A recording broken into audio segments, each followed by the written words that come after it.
아들이 좀 늦지만 이제 입대했습니다.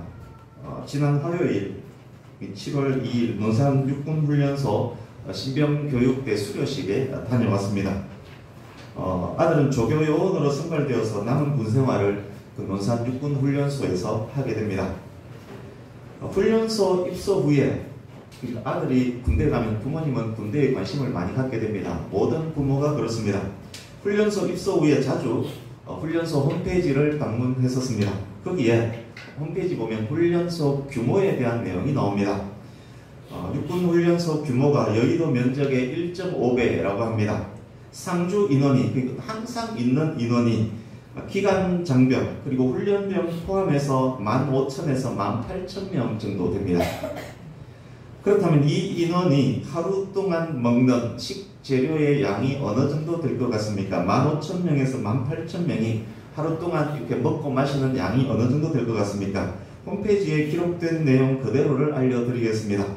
하루 쌀 300가마, 하루 쌀 300가마를 소비합니다.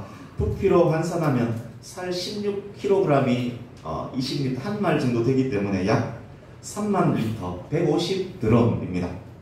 하루에 소 1.7마리, 돼지 12마리, 닭 827마리, 달걀 13,200개, 우유 17,500에서 3만 개를 소비한다라고 합니다.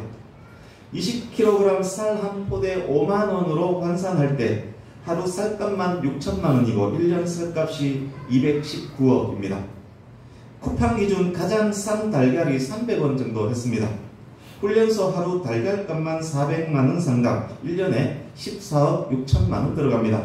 어마어마하지 않습니까? 훈련소 소속 인원들이 먹는 데만 이 정도로 든다면 기타 재반, 무기 운영, 인건비 등등 따지면 어마어마한 자금이 그 훈련소 운영 하나 하는데 들어간 것입니다. 한 개 국가가 국방력을 키우고 무기를 개발하고 군인을 훈련시키고 전투력을 유지하는 것이 이토록 힘든 이유입니다. 튼튼한 국방력 갖춘 나라가 강대국인 이유이기도 합니다. 흔히 전차, 즉 탱크, 전차를 지상전의 왕이라고 부릅니다. 1980년대 후반부터 등장한 최신 전차를 일컬어서 3세대 전차라고 합니다. 한국의 최첨단 전차 K2를 비롯한 현대 선진국들의 최첨단 전차들은 3.5세대입니다. 3세대에서 더 발전되었습니다.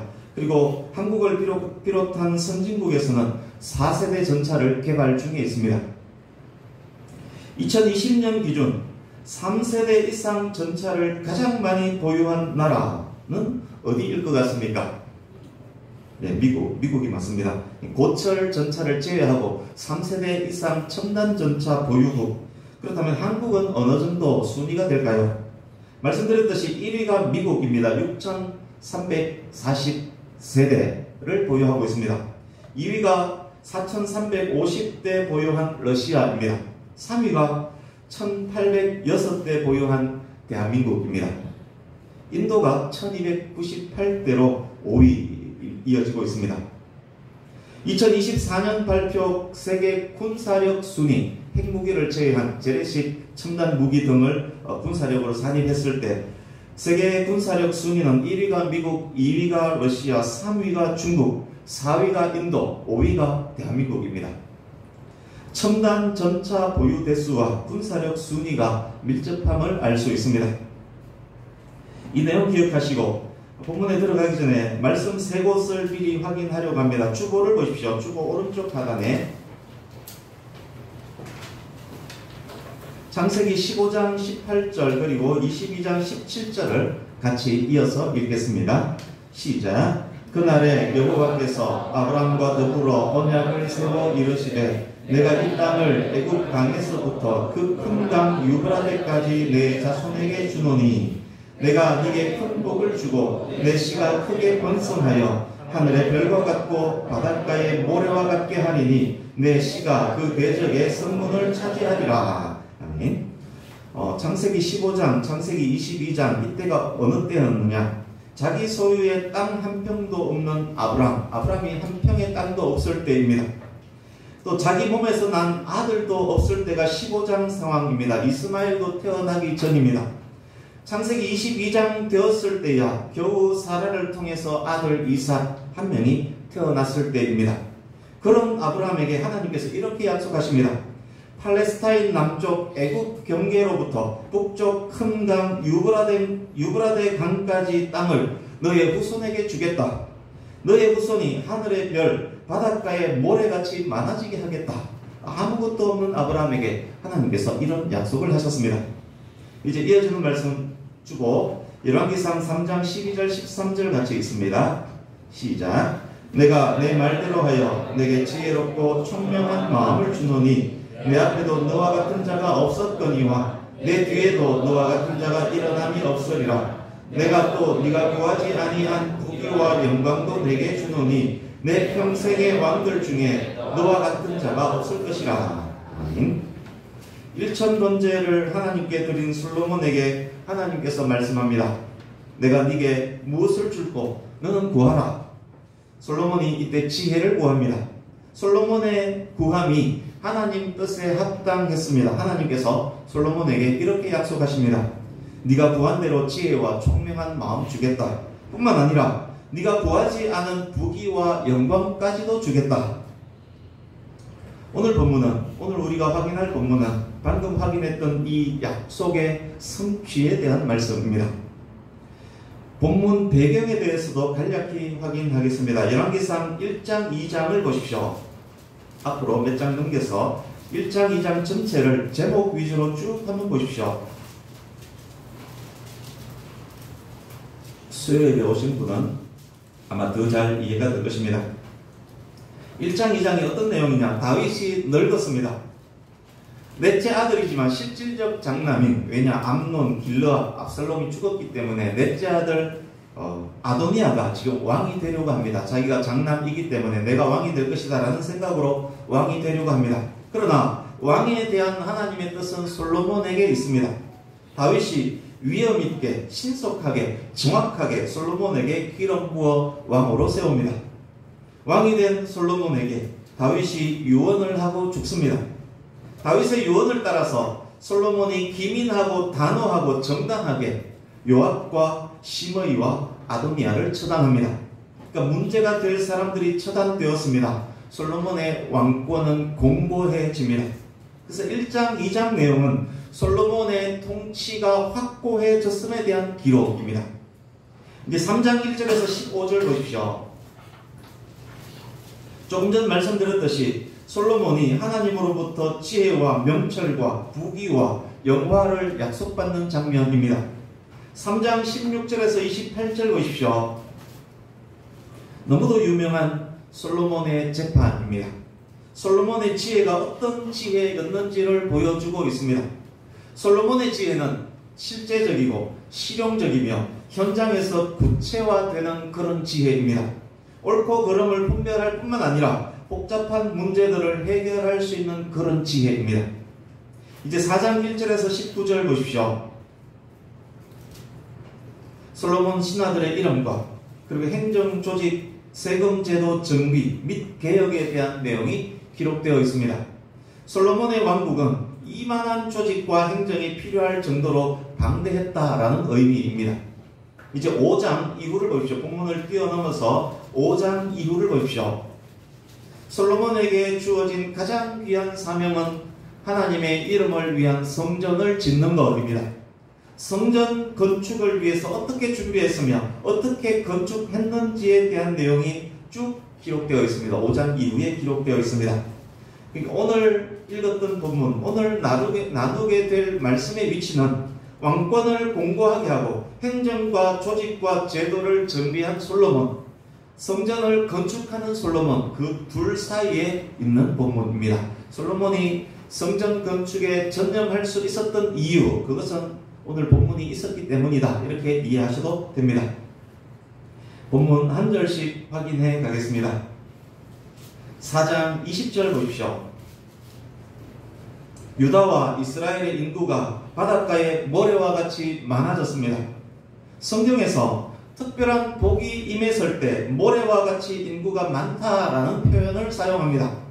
반대로 지극히 작은 인구가 남았다라는 표현은 하나님의 심판의 때 그런 표현이 사용됩니다. 아들 하나 겨우 있는 아브라함에게 약속하셨던 하늘의 별처럼 바닷가 모래처럼 많은 인구가 솔로몬 때에 성취되었음을 볼 수 있습니다. 뿐만 아닙니다. 그 많은 인구가 먹고 마시고 즐거워합니다. 바닷가의 모래와 같이 많은 인구가 먹고 마시고 즐거워합니다. 총체적 번영이 잘 요약된 구절입니다. 모두가 잘 먹고 잘 살았다. 그 의미 이상의 의미가 여기에 있습니다. 솔로몬을 통해서 하나님의 뜻이 실현됨으로 말미암아 솔로몬의 지혜로운 통치로 말미암아 부유한 나라의 백성들이 기뻐하고 있는 것입니다. 하나님께서 주신 태평성대를 누리고 있습니다. 21절 아브라함에게 하셨던 땅에 대한 약속의 성취입니다. 다윗이 이미 확보했고 솔로몬이 더욱 안정화시킨 땅입니다. 북쪽 유브라데 강에서부터 블레셋 길르앗 땅까지 포함해서 남쪽으로 애굽까지 영역이 확장되었습니다. 지도를 보여주려고 마음먹었다가 주보에 공간이 없어서 지도는 기록하지 않았습니다만 어쨌든 넓은 땅을 지금 차지했습니다. 땅 한 평 없는 아브라함에게 하나님께서 약속하셨던 바로 그 지경입니다. 유브라데 강에서 애굽 경계까지. 오늘날 이스라엘, 레바논, 시리아, 요르단, 이집트 일부까지 포함하는 땅입니다. 영역 안의 나라들이 조공을 바치면서 솔로몬을 섬깁니다. 솔로몬의 통치가 끝날 때까지 그 조공과 섬김은 계속되었습니다. 이제 22절, 23절 솔로몬 왕궁에서 하루 소요되는 식재료 규모에 대한 언급입니다. 고르라는 단어가 나오는데 이 고르는 한 드럼이 넘는 용량, 약 11말 반쯤 되는 양입니다. 그러니까 환산하면 가는 밀가루가 35드럼, 굵은 밀가루 70드럼, 솔로몬 왕실에 사용되는 규모입니다. 그래서 합 105드럼 정도의 밀가루가 쓰입니다. 살찐 소가 10마리, 초장의 소가 20마리, 양 200마리, 그 외에 수사슴, 노루, 암사슴, 살찐 새가 하루 소요량입니다. 상주인은 15,000에서 18,000명인 육군훈련소 하루 쌀 소비량이 150드럼 됨을 확인했습니다. 그런데 이제 솔로몬 거를 보면 우유도 없고 계란도 없고 닭도 없는 대신에 고기가 지금 많이 소요됨을 우리가 알 수 있습니다. 그래서 육군훈련소 규모와 비교했을 때 솔로몬 왕실의 상주 인원 규모를 추정해 볼 수 있습니다. 학자들은 14,000명에서 32,000명까지 추정을 합니다. 우리나라 대통령실, 안보실 포함해서 대통령실에서 근무하는 공무원 총수가 500여 명입니다. 청소, 관리, 경호, 경비하는 인원까지 합하면 1,000명은 좋게 넘을 것입니다. 그러니까 14,000에서 32,000명 규모라면 고대 솔로몬 왕실의 규모가 얼마나 큰지를 짐작할 수 있습니다. 거의 육군훈련소 규모입니다. 이제 24절 솔로몬이 자기 영역 안의 모든 지역, 모든 왕들을 다스렸습니다. 힘에 의한 다스림이었지만 평화가 있는 다스림이었습니다. 국제관계에 평화가 있습니다. 그 지역 어느 왕들도 함부로 솔로몬 왕국을 침입할 수 없었다라는 의미입니다. 25절 20절처럼 솔로몬 왕국의 총체적 번영이 잘 집약된 구절입니다. 솔로몬이 사는 동안에 이스라엘 본토 최북단 지역인 단에서부터 최남단 지역인 브엘세바까지, 즉 이스라엘 땅 모든 지역에 사는 사람들이, 즉 이스라엘 모든 백성들이 각각 포도나무 아래와 무화과 나무 아래에서 평안히 살았습니다. 포도나무와 무화과 나무는 하나님의 복과 번영의 상징입니다. 복과 번영을 누리며 평안히 쉬고 있는 백성들이 보입니다. 이 평안함이 무엇입니까?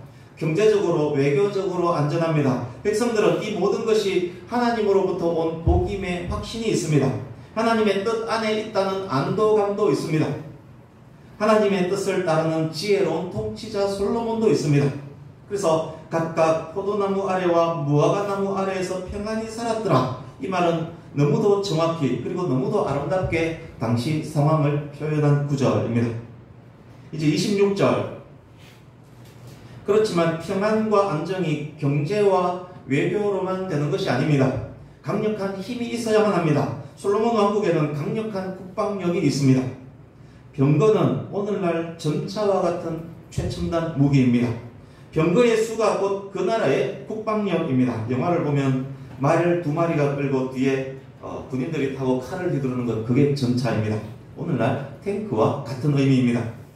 전차를 끄는 말을 위한 외양간이 4만 개라고 기록이 되어 있습니다.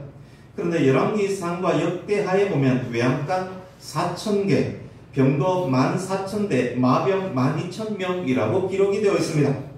본문의 4만 개는 4,000개의 오기인 듯 합니다. 병거 한 대에 말 3마리가 할당되고 3마리 중 2마리는 병거를 끌고 1마리는 휴식하는 형태로 병거가 운용이 됩니다. 병거 14,000대라면 말이 4,5,000마리라는 뜻이고, 그렇다면 외양간 4,000이 맞을 것입니다.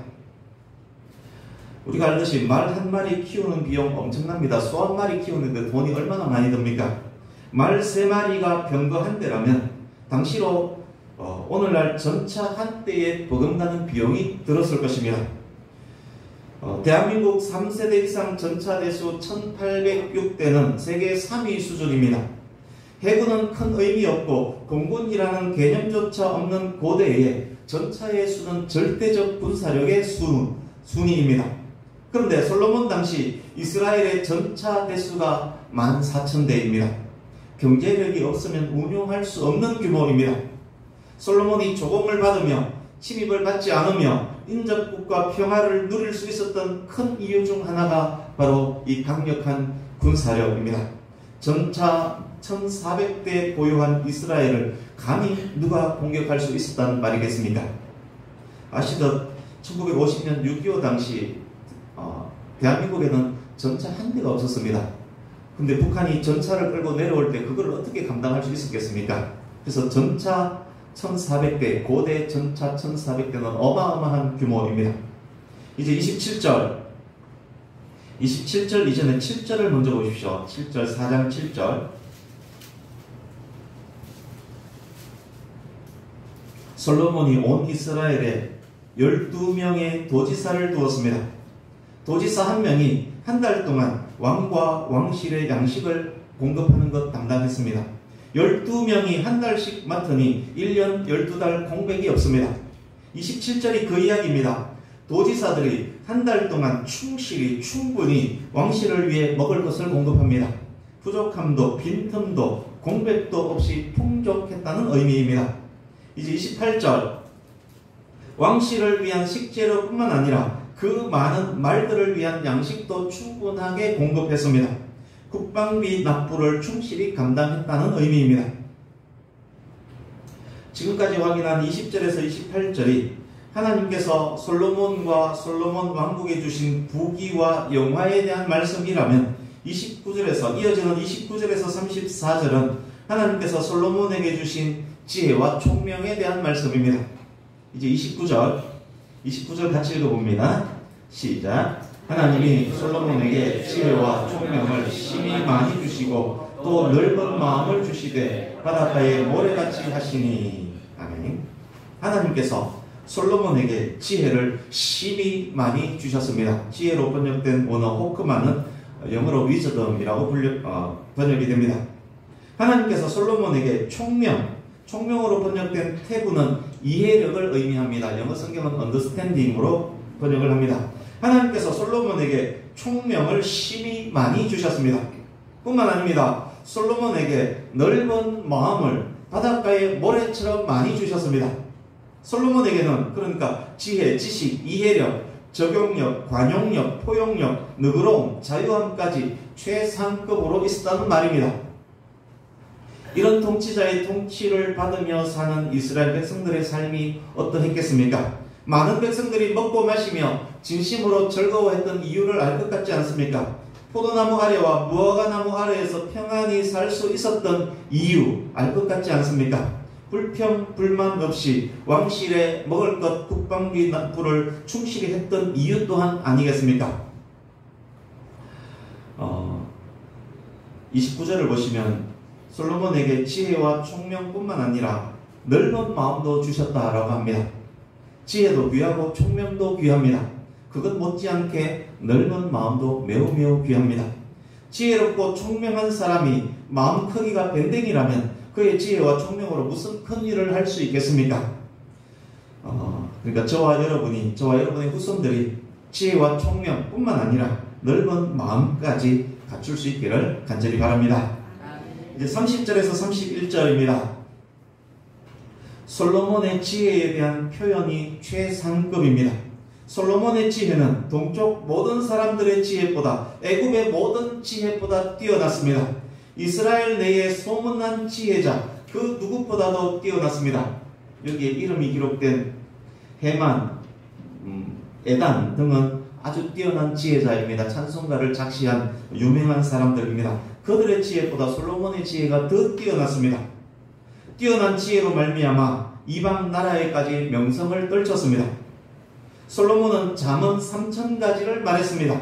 잠언과 전도서를 읽어봐도 알 수 있듯이 솔로몬의 잠언에는 하나님의 주권, 하나님의 천지창조, 하나님의 전지전능, 하나님의 심판 사상으로 가득합니다. 솔로몬의 잠언은 세상 사람들, 세상 철학자들의 잠언과는 근본적으로 다른 것입니다. 33절, 솔로몬의 지혜는 잠언 저작에만 미치지 않았습니다. 식물학, 동물학, 곤충학, 조류학, 어류학에게까지 미칩니다. 솔로몬의 지성은 당대 전 분야 최고 지성들보다 월등히 뛰어났습니다. 저는 이 33절을 읽을 때마다 생각나는 인물이 있습니다. 세종대왕거 정약용 삼형제입니다. 세종의 지혜와 지식은 지편전 학자들을 능가했습니다. 세종의 생각들은 한글뿐만 아니라 과학기술, 예술, 문학에 이르기까지 광범하게 뛰어났습니다. 아마 세종의 지혜는 솔로몬을 닮지 않았나라고 생각해 봅니다. 정약용 삼형제 아시죠? 국사책에 자주 나옵니다. 정약용, 정약전, 정약종입니다. 문신이면서 실학자이면서 저술가이면서 시인이며 철학자입니다. 다방면에 뛰어난 지혜자, 지식자입니다. 정약전이 쓴 해양생물학, 수산학 관련 책 이름 혹시 아십니까? 자산어보 아시죠? 정약전 이 사람은 귀양가에 있으면서 바닷가에서 바다에 있는 고기들을 연구해서 책을 쓴 그 책이 자산어보입니다. 그래서 정약용 삼형제 세종 이 33절을 읽으면 야, 그 지혜가 이 솔로몬의 지혜를 닮았구나 그런 생각을 하게 됩니다. 이제 34절입니다. 이런 지혜와 총명과 넓은 마음이 솔로몬에게 있으니 전 분야 망라에서 모든 사람들보다 뛰어나니 인접국 많은 나라들에서 솔로몬의 지혜와 조언을 듣기 위해서 바리바리 사들고 공식 대사들이 옵니다. 솔로몬의 지혜가 이방에 빛으로 비추고 있습니다. 나눈 말씀 기억하시고 이제 20절에서 34절까지 전체를 한 번 더 보십시오. 그리고 추후에 기록된 말씀도 번갈아 가면서 보십시오. 하나님께서 하신 약속이 이토록 정확히 성취된 것이 놀랍지 않습니까? 하나님께서 아브라함에게 하신 약속들, 이따만한 큰 민족이 될 것이고 이따만한 땅을 내 후손들이 차지할 것이다. 솔로몬에게 지금 그대로 성취되었습니다. 하나님께서 솔로몬에게 직접 하신 약속들, 너에게 지혜롭고 총명한 마음을 줄 것이다. 너에게 부귀와 영화까지 줄 것이다. 솔로몬에게서 그대로 성취되었습니다. 이런 성취가 있었기에, 이런 여건과 환경들이 조성되었기에 솔로몬은 평안히 자신에게 주어진 가장 귀한 사명, 여호와의 이름을 위한 성전 건축에 전념할 수 있었던 것입니다. 이 모든 것을 통해서 솔로몬은 여호와의 명성을 세상에 알리는 도구가 되었습니다. 뿐만 아닙니다. 이 모든 것을 통하여 오실 메시아 왕국을 예표하는 기능을 솔로몬이 수행합니다. 바닷가 모래같이 많은 백성들이 모두 먹고 마시며 즐거워하는 장면, 단에서 브엘세바까지 모든 백성들이 각각 포도나무 아래에서 무화과나무 아래에서 평안히 살고 있는 이 장면은 그리스도의 백성들이 누리게 될 지극한 복에 대한 예표입니다. 아무라도 능히 셀 수 없는 큰 무리들이 영원한 만족과 기쁨을 향유하며 천국에서 영원히 사는 것에 대한 예표입니다. 하나님께서 누구든지 예수 믿으면 멸망하지 않고 영생을 얻게 하겠다라고 약속하셨습니다. 그렇기 때문에 이 약속은 믿는 자에게 반드시 성취됩니다. 그러기에 예수님을 믿는 저와 여러분에게 천국 영생은 이미 성취된 일이나 다름없는 것입니다. 그래서 예수님을 믿는 것이 그토록 복되고 복된 것입니다. 이제 두 가지만 정리하면서 말씀을 마치려고 합니다.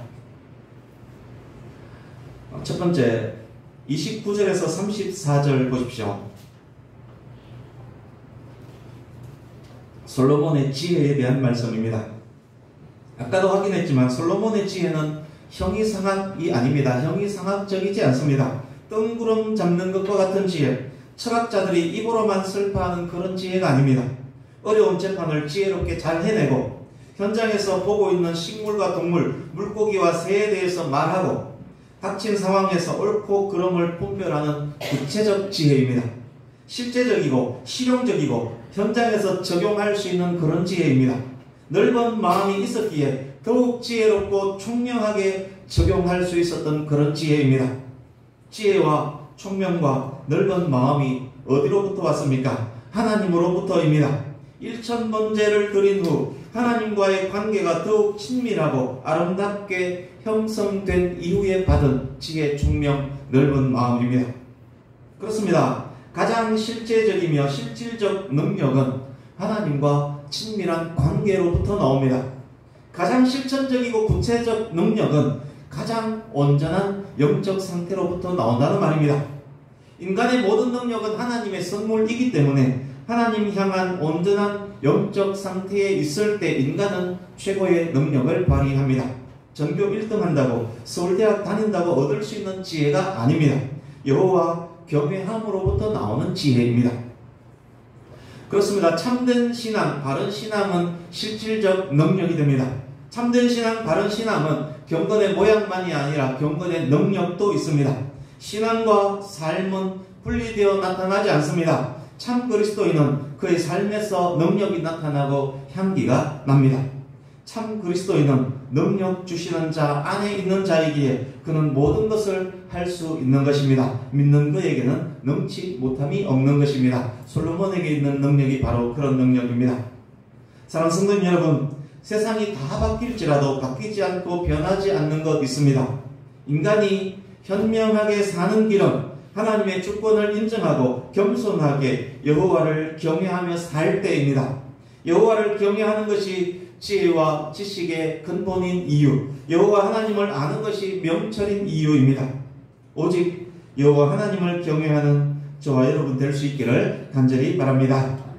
두 번째, 주보에 기록된 말씀의 제목을 보십시오. 아무리 강조해도 지나치지 않는 것이란 제목을 붙였습니다. 지금까지 나눈 말씀에 의하면 이게 무슨 의미인지 잘 매칭이 안 될 것입니다. 지금 드리려고 하는 말씀이 아무리 강조해도 지나치지 않는 것에 대한 말씀입니다. 본문 말씀을 읽고 들을 때 어떤 느낌을 받았습니까? 밝고 맑고 화려해서 참 좋지 않았습니까? 이스라엘이 잘 나가고 잘 나가서 좋지 않았습니까? 맞습니다. 밝고 맑고 화려해서 기분까지 좋아지는 말씀입니다. 우리나라도 우리 교회도 우리 가정도 이런 공동체가 되었으면 좋겠다라는 마음이 저절로 들게 하는 그런 본문 맞습니다. 우리 교회가 그리고 저와 여러분의 가정이 본문에 기록된 이런 복된 공동체 될 수 있기를 간절히 바랍니다. 그러나 절대로 간과해서는 안 되는 것이 있습니다. 우리가 성경 말씀을 안다면, 우리가 솔로몬의 생애에 대해서 안다면 약속 성취 이면에 어른거리는 어두운 그림자도 본문을 통해서 볼 수 있어야 합니다. 부유하고 풍요롭고 잘 먹고 잘 살며 평안할 때 그 이면에서 싹을 틔우려고 얼쩡거리는 불행의 씨앗을 미리 간파할 줄 알아야 하는 것입니다. 율법에서 이스라엘 왕들에게 이렇게 경고합니다. 왕은 병마, 즉 전차가 끄는 말 병마입니다. 왕은 병마를 많이 두어서는 안 된다. 병마를 얻으려고 애굽으로 가지 마라. 왕은 많은 아내를 두어서는 안 된다. 아내들이 왕의 마음을 미혹할 것이다. 왕은 자기를 위하여 은과 금을 많이 쌓아두지 말라. 율법에서 왕들에게 그렇게 이미 경고를 했습니다. 솔로몬 보십시오. 솔로몬이 지금 인접국과 평화를 누리면서 외교를 펼치고 있습니다. 그 평화를 위해서 이방의 공주들과 무수히 정략 결혼을 합니다. 정략 결혼으로 이방의 우상들이 왕궁으로 솔로몬의 침실로 들어옵니다. 솔로몬이 베갯머리 송사에 의해서 이방의 우상을 숭배하게 됩니다. 솔로몬이 수많은 말들을 애굽으로부터 수입을 합니다. 외양간이 자그마치 4,000개가 되었습니다. 솔로몬 왕궁은 은과 금으로 사치스럽게 꾸며졌습니다. 율법에서 경고했던 모든 부분들이 오늘 본문 속에서 어른거리고 있습니다. 열왕기상 10장으로 잠깐 가보십시오. 10장 전체를 한번 보십시오. 솔로몬이 하나님의 성전을 완공한 이후 기사입니다. 성전 완공 후에 하나님께 기도하며 백성들을 축복한 아름다운 장면 이후의 기사입니다. 왕국은 더욱 번성했습니다. 솔로몬 최고 절정기에 대한 묘사입니다. 스바의 여왕이 직접 솔로몬을 방문합니다. 여왕의 리액션으로 자신감은 더욱 뿜뿜해졌습니다. 해상 무역도 활발합니다. 오빌에서 금을 실어 나릅니다. 각종 사치품들이 수입됩니다. 화려함은 극치에 이릅니다. 애굽에서 말들을 더욱 많이 수입해 옵니다. 인접 각국에서 예물을 들고 방문합니다. 잘되고 잘됩니다. 정치도 경제도 외교도 국방도 좋고 좋습니다. 이어지는 11장 보십시오. 솔로몬 왕국 최절정기를 언급한 후에 이어지는 기사가 무엇입니까? 솔로몬의 타락, 솔로몬의 우상 숭배에 대한 기록입니다. 신명기 32장 15절을 제가 읽어드리겠습니다. 여수론이 기름짐에 발로 찼도다. 여수론은 이스라엘을 의미합니다. 여수론이 기름짐에 발로 찼도다. 네가 살찌고 비대하고 윤택함에 자기를 지으신 하나님을 버리고 자기를 구원하신 반석을 업신여겼도다. 아무리 강조해도 지나치지 않는 것 무엇입니까? 인간은 하나님 앞에서 항상 잘될 때나 못될 때나 항상 겸손해야 한다는 것입니다. 부유하고 풍요하고 잘될 때 더욱 겸손해야 한다는 것입니다. 부유하고 풍요하고 잘될 때 영적 교만에 빠지면 안 된다는 것입니다. 부유하고 풍요하고 건강하고 잘될 때 모든 일들을 내가 할 수 있는 것처럼 보입니다. 하나님 없어도 될 것 같습니다. 예배 말씀 기도에 나태해집니다. 주일 아침 일찍 골프 장비 챙겨서 슉 나갑니다. 힘들고 어려울 때 그렇게 겸손히 하나님께 매달리면서 울면서 기도하던 그가 잘 먹고 잘 살게 되자 모든 것이 자기 능력인 양 교만하게 다닙니다. 하나님 앞에서 교만합니다. 사람들 앞에서 교만하게 행합니다. 솔로몬의 이 교만으로 말미암아, 솔로몬의 타락으로 말미암아 결국 어떤 결과를 낳습니까? 남북 분열의 가장 큰 원인이 이 솔로몬의 타락입니다. 우리가 만약 성도된 우리가 만약 하나님과 사람 앞에서 교만해진다면 이스라엘이 남북으로 분단된 것과 같은 아픔이 우리 삶에 생길 가능성이 매우 높습니다. 사랑하는 성도님 여러분, 하나님의 은혜로 복을 누릴 때 그 복에 도취되어서 하나님을 잊어버리는 잘못을 절대로 범하지 않기를 바랍니다. 밝고 맑은 복들이 나로 하여금 여호와 경외에서 멀어지게 만든다면 그것이 오히려 저주가 될 수 있음을 기억하셔야 합니다. 잘 될수록, 건강할수록, 행복할수록, 형통할수록 더욱더 예배하며 더욱더 말씀 묵상하며 더욱 찬송하며 더욱 헌신하며 봉사하는 성도가 될 수 있기를 간절히 바랍니다. 잘 될수록, 건강할수록, 행복할수록, 형통할수록 오히려 가족들에게, 성도들에게, 이웃에게 더 겸손하기를 바랍니다. 있을 때, 건강할 때, 행복할 때, 형통할 때 더욱 잘하셔야 합니다. 여기 원고를 작성할 때 생각났던 가요가 있었습니다. 있을 때 잘해 후회하지 말고. 원고에 그걸 기록을 해놨으면 정말 있을 때, 잘 될 때 잘해야 합니다. 아무리 강조해도 지나치지 않는 것, 잘 될수록 더욱 하나님 앞에 겸손하라입니다. 말씀을 마칩니다. 저와 여러분 모두가 여호와 경외함으로 가장 온전한 영적 상태 유지함으로 하나님께서 주시는 지혜와 총명과 넓은 마음까지 선물로 받으시고 주신 지혜와 총명으로 실질적이고 실제적이며 구체적인 능력을 발휘하며 그 능력으로 맡겨진 사명 더욱 잘 감당하며 사는 모든 날 동안 하나님의 크신 은혜에 더욱 감사히 더욱 겸손히 섬기는 그리고 더욱 하나님의 이름을 높이는 참으로 복된 그리스도인으로 살아가는 우리와 그리고 우리의 후손들 될 수 있기를 간절히 바랍니다. 훗날 천국에서 기록된 모든 약속들의 온전한 지금은 예표 그림자이지만 천국에서 기록된 모든 약속들의 온전한 성취를 누리며 그곳에서 영원토록 하나님을 찬양하는 저와 여러분 모두가 될 수 있기를 예수님 이름으로 축복합니다. 아멘. 기도하겠습니다.